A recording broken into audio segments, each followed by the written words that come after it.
Hey viewers, welcome to another game of the Casual Pro Gamer. Today we are doing a Nyx Assassin game, and Nyx Assassin is going to be played by this blue player over here. So we're going to have to, wait for a little bit for everyone to pick their champions and such. This is set to player perspective, so that should be good. And yeah, this is a normal strategy where people kind of don't pick yet until the enemy has picked. We see that Broodmother is already picked, which is a very difficult stealth hero to deal with. So there's not a real counter to her, so you can pick her freely. Also, the support was already picked, so you can pick her freely. I don't know who this is. Oh, Clockwork. Yeah, that's someone I don't know yet, so can't really answer. But yeah, the team here gets to counter pick the picks on this team. Of course, yeah, for these two, as I said, there is no real counter. So the only thing you can do against Broodmother is buy a whole lot of detection and hope that actually works out. Yeah, for the rest, it is kind of hard to... hang on. Yeah, for the rest, it's kind of hard to go up against her.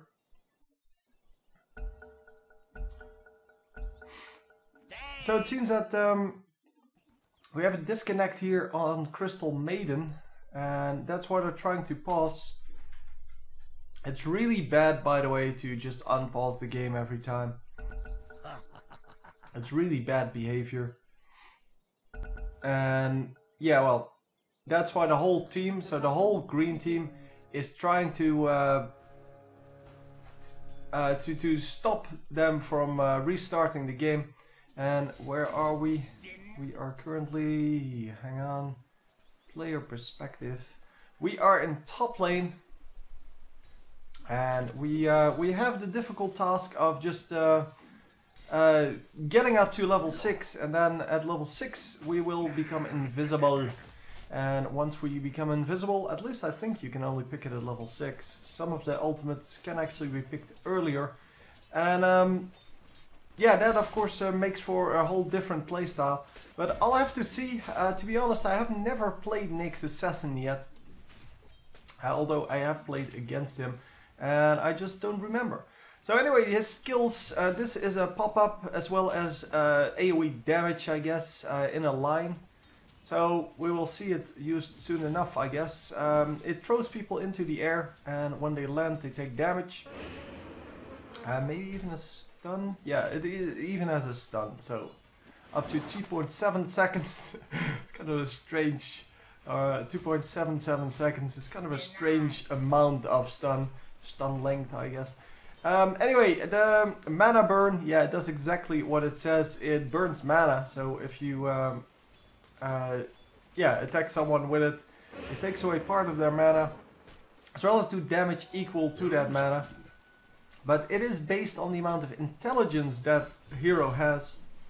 So heroes with very low intelligence, like we currently have, would only lose a very small amount of mana. Champions with a high intelligence obviously would lose most of their mana bar. And unless you're playing against someone like Skeleton King, this is not going to do a whole lot early game. But once the game starts progressing and people start using their mana, then this is really significant, because well, if you're out of mana, you basically can't do anything with most of the champions. So it does cost quite a lot of mana on your side, so 130 mana here to activate, and the intelligence multiplier, as it says, is 5. So currently for this guy it would mean 24 times 5. That's about 120 mana. And yeah, that is it's actually exactly 120 mana, but that's yeah, quite significant considering that's 338 maximum mana. But then again, it's not really worth it because it costs 130. So yeah, it's kind of iffy that way. But it is a great skill to have. It allows you to disable people's defenses when you're coming in, because, well, he is an assassin, obviously, if he's called Nyx Assassin. And yeah, you want to disable them or disable their defenses basically when you come in. Obviously, it's great harass as well. It does a significant amount of damage, and it burns some mana. And as long as you can use it, and you don't need the mana for anything else, then yeah, it's good harass. So making sure that people don't have the mana to do stuff is definitely awesome. So here we go, we're getting the first attack on, the first real attack. And are we going to land the kill? Yes, we are going to land the kill. Very nicely done, very aggressive move. And we're actually going to get a free second kill there. Clockwork taking both of the kills. I don't think it really matters who gets the kills. Both of them are kind of carries. But neither of them is really that dependent on farm. I have seen him play, by the way, the Clockwork. It's just, yeah, I haven't played him yet, so I'm going to have to, well, take some guesses as to what he does. But I did see him play a couple of times, so, yeah, well, whatever. Doesn't matter. Anyway, the E skill spiked a carapace. It is a defensive stat that negates damage from coming in, and it only triggers once for each target. It also reflects that damage back to its owner, so that means you actually do damage with it, and a very nice double kill here for the enemies. They went aggressive. There was a third guy coming in, but it wasn't even necessary, so all good. Anyhow, the last thing then, the ultimate for Nyx Assassin is basically you go invisible, and that's it. You also, if you break the invisibility, you get extra damage, and that extra damage actually stacks up quite high, maximum of 550 damage, and there you have that Q, popping everyone into the air. But yeah, the ultimate is really the thing that that is the most scary about Nyx Assassin, because, well, it's just very hard to go up against stealth champions, as we will see in this bottom lane. Well, if we were to watch it, I will do a Broodmother game at some point.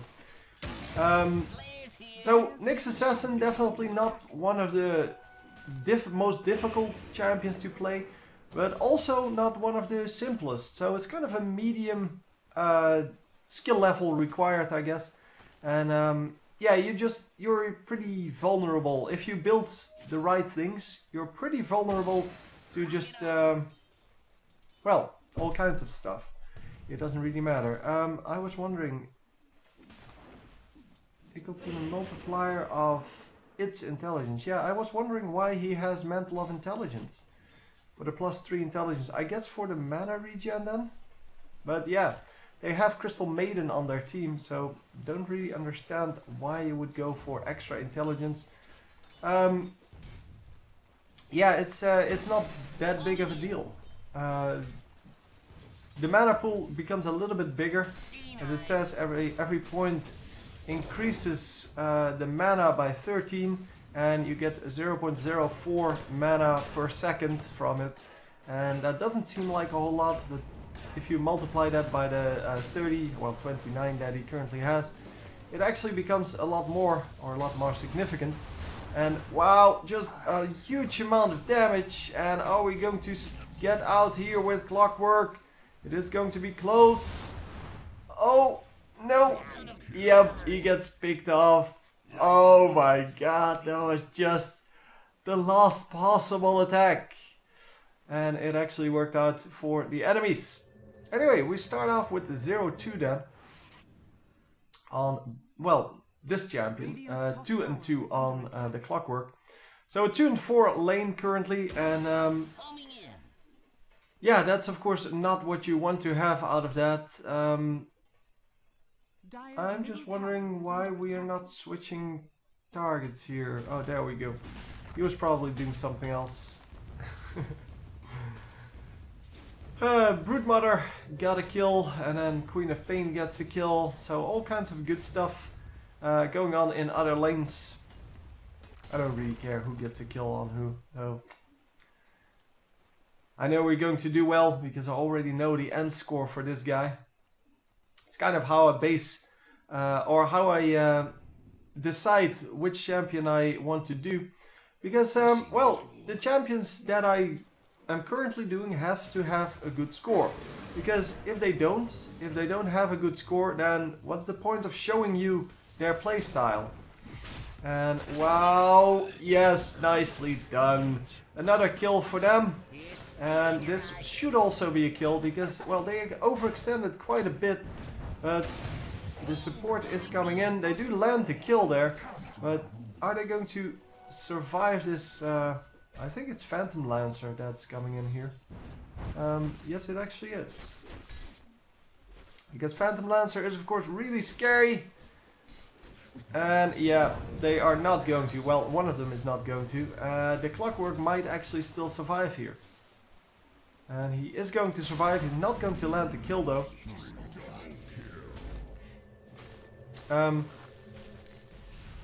Sand King just got the Phantom Lancer, and then the Shadow, I forgot his name. The oh, Night Stalker, that's right, yeah. Night Stalker, I just remembered what he was called just before it came up. But the Night Stalker actually came in to get the kill, but didn't realize there was a new champion in town.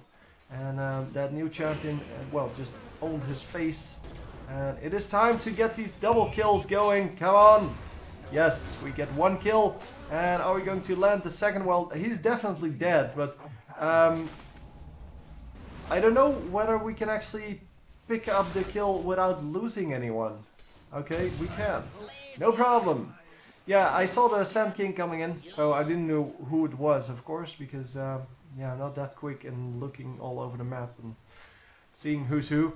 But a definite good gank there from Sand King, getting 5 kills out of that or something. Yeah, let's see the game stats. That would be good enough, I guess.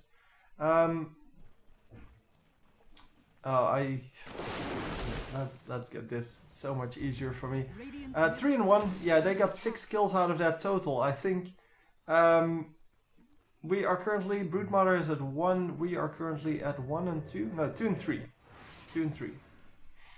And our laning partner is at 4 and 2. So all in all, it's good enough. It's good enough to carry them into the mid game. And by now we should be building our first items. Sorry, the first item here for Nyx Assassin is the Arcane Boots. And the Arcane Boots give you and anyone around you a big boost in mana. And it seems that this guy has them as well. Oh, the Queen of Pain seems to have them as well. Yeah, there you go. And all in all, just a great amount of damage going down. And because of that mana spam, so because you have Arcane Boots, it allows you to use skills like the mana burn quite efficiently, because you have a way to get extra mana instantly, whereas your opponent doesn't or may not have that. And yeah, that's exactly what you need to do. Of course, you need to make sure that your skills and your items match up properly and get done what needs to be done.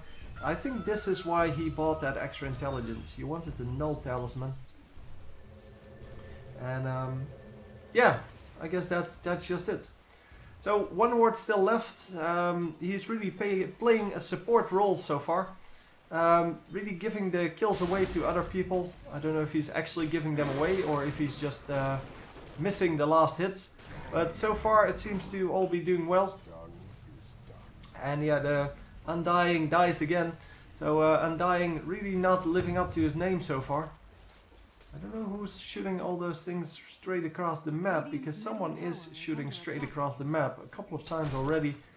And yeah, as I said, I don't know all of the champions yet. So I'm getting there. That's why I'm doing one game of each champion to show them, but also to learn them for myself. It's just way easier to learn champions by seeing them play than to learn champions by just reading about them.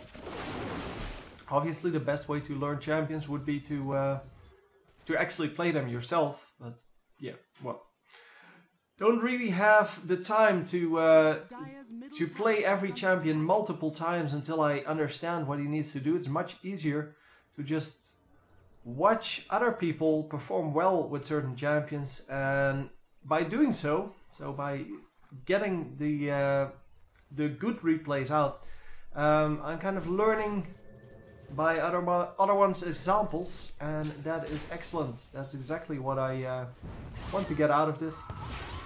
Obviously, it's great if people enjoy the videos and watch the videos and such, but for now, for me, it's really important to just learn the champions, and yeah, that's about it. So that's all there is to it. It seems that yeah, we got a little bit of a scuffle in bottom lane, and yeah, the Broodmother died for no apparent reason. And she destroyed all of the trees, so there's nowhere to hide for Nyx Assassin. He comes in stealth though, and here we go, assassinating the one guy, and really just walking out to his turret. But the Phantom Lancer still there, obviously. Phantom Lancer can go invisible as well. So lots of invisibility in this game, and because, well, the enemies are going up against Broodmother, you have to assume that there is invisibility detection in the lane. So there are sentry wards in this lane. That's at least what I assume, and therefore Nyx Assassin should not have been able to get that kill, because he ran straight through the nets and through the webs, I should say, and there should be invisibility detection on those. 20 seconds left on the ultimate, so he can't go invisible. He can, however, turn around and help Broodmother get this kill, and yeah, he is really low, but that is good enough.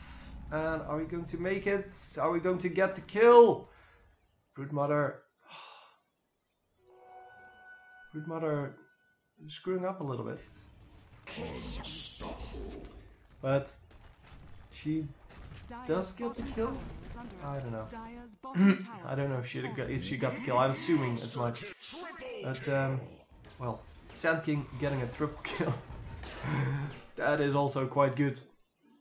So Nyx Assassin running all the way back to base, because, well, that's the only way to really heal up both mana and health.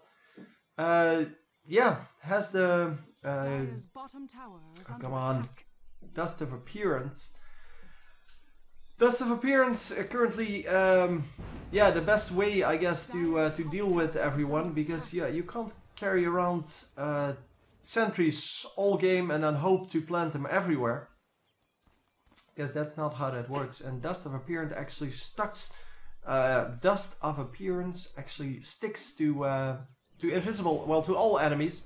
So when they go invisible and they run out of range of where normally the ward would be, you still have vision on them. You can still see them, and you can still kill them. And of course, Nyx Assassin, yeah, is really just someone who chases around enemies and tries to get the kill by chasing them.